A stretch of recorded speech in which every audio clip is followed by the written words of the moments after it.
Ainda com Precisa falar por quê? Ainda com o time alternativo, o Flamengo vai se preparando para a temporada. E a repórter Alcilene Brito foi conferir a expectativa dos torcedores. Eu achei que ia começar com o Vascão, ô Big Boss. Fala, Alcier. Realmente, começamos com o Vasco. Cadê a Alcier?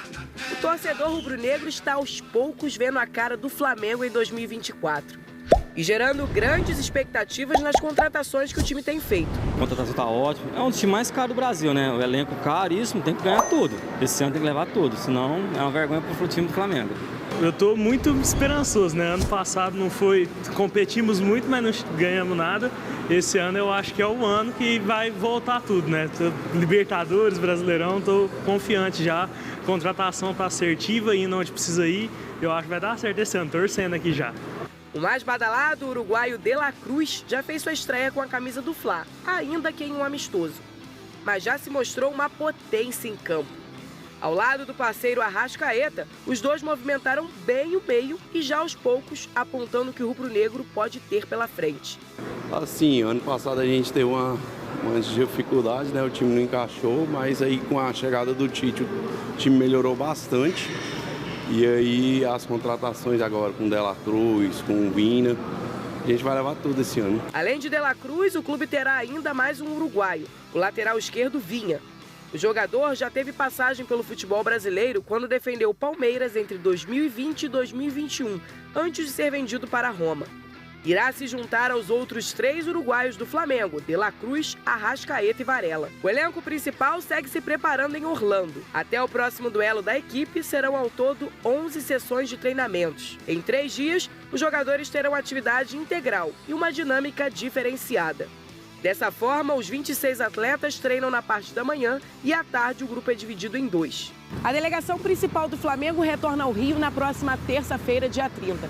E já tem um treino antes de seguir viagem para Belém, onde o time irá enfrentar o Sampaio Correia pelo Campeonato Carioca. O Fla irá enfrentar o Orlando City pelo segundo amistoso no sábado, às 3 horas da tarde, horário de Brasília. Enquanto isso, no Carioca, o time enfrenta a Portuguesa. O ano do Flamengo ainda está só começando. Mas o que o rubro-negro almeja é que toda essa potência da equipe dê o resultado esperado. A expectativa está tão boa, depois de um ano de muita vergonha. Esse ano está tão bom que eu estou indo até para Miami e Orlando. Estou indo hoje para Miami e no dia 27, né, que é o jogo de Orlando, estou indo lá para ver. Praticamente o Flamengo está completo. Esse ano vai dar só Flamengo, Deus quiser. Olha só, eu vou já contigo, Vene Casagrande, mas hoje, atipicamente, vou começar com você quando o assunto é Vasco, Lucas Ferreira. Porque eu tava me lembrando aqui, o rubro-negro raiz vai se lembrar, né? A gente tá falando de um Flamengo que desde 2020, só 20, ele começa o ano e com razão mirando o título. Sim. Esse ano eu vou ganhar tudo, esse ano eu vou ganhar tudo. E de lá pra cá, em 2 anos aí, desses 4, 5... ele realmente ganhou 1, 2, 3 títulos, né? E normalizou pro rubro-negro ganhar um título um ano. A gente para pensar, poucos times do Brasil têm esse poder do torcedor falar, esse ano eu vou ganhar um título. A gente pensa num Palmeiras, com certeza. Sim. O Atlético Mineiro, talvez com essa coisa de eu vou ganhar. Nem é com essa confiança toda. Não é com essa confiança toda. Olha que loucura. E agora o Fluminense, que pode já sonhar dessa forma. Mas assim, com intensidade, Flamengo e Palmeiras, né? Como pode isso, polarização Pedrosa? aí do futebol brasileiro nesse sentido.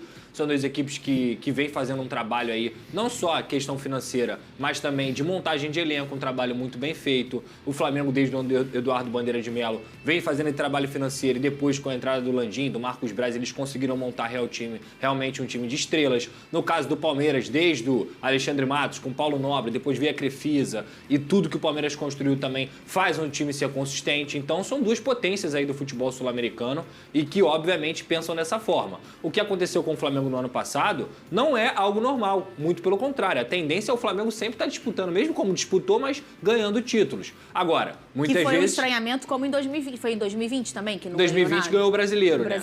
Não, teve um ano aí desse mês. Foi só um 21. ano que não ganhou título grande, que foi o ano passado. Ganhou o quê?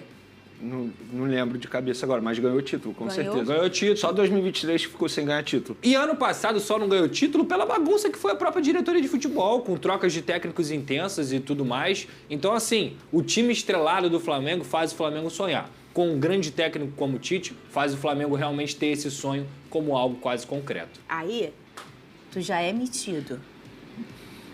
Aí fica assim, com esse sorrisinho irritante. Não, mas entendeu, olha só, Vene isso Casagrande? aí dá para explicar o porquê isso acontece. Estamos falando de um trabalho que vem sendo feito há mais de 10 anos.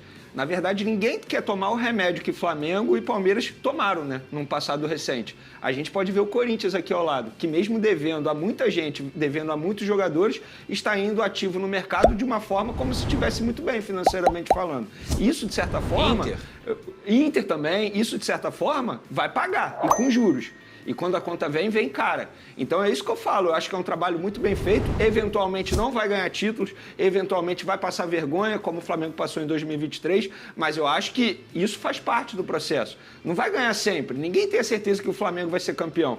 Mas isso é um trabalho que é feito de uma forma muito bem feita, por sinal, desde 2013, com o Eduardo Bandeira de Mello, lá em 2013, quando abriu mão do Wagner Love, e muita gente xingou o então presidente, Bandeira de Mello. E numa fala dele de eu tô pensando em melhorar financeiramente o Flamengo, não tô pensando agora em título. Perfeito. A torcida, uau, Perfeito. lembra disso? Acabou sendo campeão na Copa do Brasil, que eu acho que isso. foi um acaso muito que aconteceu ali, porque ninguém esperava, mas enfim, aconteceu. E hoje a gente vê aí 10 anos depois o Flamengo indo no River Plate, rival direto no futebol sul-americano, tirando o melhor jogador do futebol sul-americano e pagando à vista. Então isso é um trabalho muito bem feito e parabéns para todos responsáveis por isso. E figurando as 10 maiores contratações em sua massa é o Flamengo dos últimos tempos do futebol brasileiro. Eu vou chamar uns drones, você quer falar alguma coisa? Rapidinho, fazer duas menções aqui. Primeiro, o Atlético Paranaense também tem que ser muito bem felicitado nesse trabalho, porque eles trabalham dentro do orçamento. Sim. Eles conseguem o que eles conseguem, mesmo não tendo um time embadalado, porque trabalham dentro do orçamento. Então é um clube que trabalha muito bem no futebol brasileiro. E o outro ponto também da dificuldade do Flamengo no ano passado é que os times melhoraram. A rivalidade, digamos assim, os times conseguiram, nesse acompanhamento de Flamengo e Palmeiras, também melhorar. Então hoje você tem mais competitividade dentro do futebol brasileiro, como a gente vai ter mais ainda nesse ano. O Bahia, o próprio Internacional... O Fortaleza é um bom exemplo. O Fortaleza, com austeridade ou não, eles vão tentar brigar. Então, assim, eu acho que esse ano o futebol brasileiro tem tudo para ser um ano de muito alto nível de competitividade. Daqui a pouco, vamos subir o drone do Domingos Duarte. Vene Casagrande tem informações sobre esse jogador. A gente falou um pouquinho ontem aqui, mas tem mais informações hoje. Daqui a pouco no drone, vocês sabem, se a drone é exclusivo de Vene Casagrande. Ó, antes... Foi a maior alegria de vocês, pô! Esse programa nunca foi tão feliz. Ô, Vene, o Flamengo está interessado no zagueiro Domingos Duarte, é isso? É isso, o Flamengo está interessado. A gente já havia comentado aqui durante a semana, inclusive o presidente do Getafe confirmou que o Flamengo demonstrou interesse, pretende contratar esse jogador. Mas muita gente me pergunta, e o Léo Ortiz? A informação que eu tenho é a seguinte, o Flamengo desistiu. O Flamengo virou e falou para o empresário do jogador, para o Red Bull Bragantino, olha, nossa proposta é essa, se vocês quiserem negociar por esses valores, a gente topa. Se não, o jogador continua aí. E é isso. E continua aí?